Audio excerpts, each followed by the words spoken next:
In Hindi, there is a phrase called सीधी उंगली से घी नहीं निकले तो उंगली टेढ़ी करनी पड़ती है.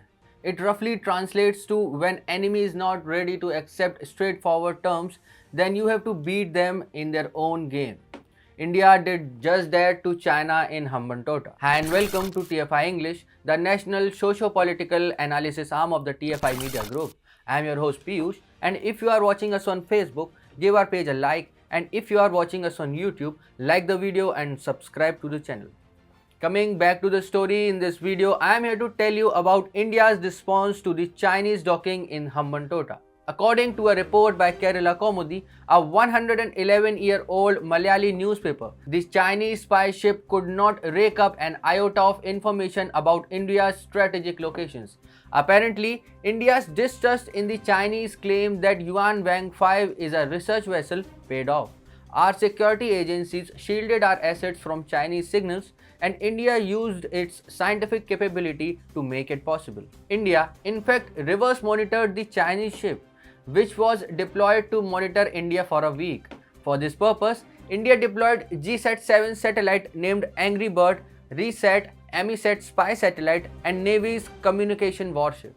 Shielding part was done by the Kautilya electronic intelligence package on the EMISAT satellite.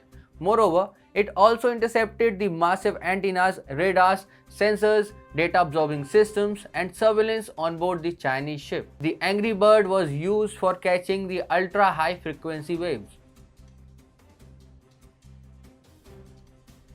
Various reports also indicated that to keep them engaged, India fed a slew of fake information to the Chinese interceptors. The useless information is said to have filled the storage capacity of disks deployed on Yuan Wang 5. The Chinese ship has now left the Hambantota port, but not unscathed. The damage was inevitable. In spite of the thrashing in Galwan Valley and at many other fronts, the Chinese are still under the illusion that India is docile, just like Nehru led India of 1962. This explains why they did not hesitate before telling Sri Lanka that their ship will be docking at Hambantota port. It is true that the permission was granted by the previous Lankan government, but the current equations were totally against China. There is a huge anti-China wave in Sri Lanka. Ideally, the President Vikram Singhe should have cancelled the granted permission himself. However, he failed to do it. India objected strongly to the news of docking. After all, we could not allow our Kudankulam, Kalpakkam nuclear power plants, Sriharikota rocket plant, and strategic navy and air bases to be vulnerable to the Chinese. In return, Lankans said that they would ensure that the ship's spying capacity is permanently closed.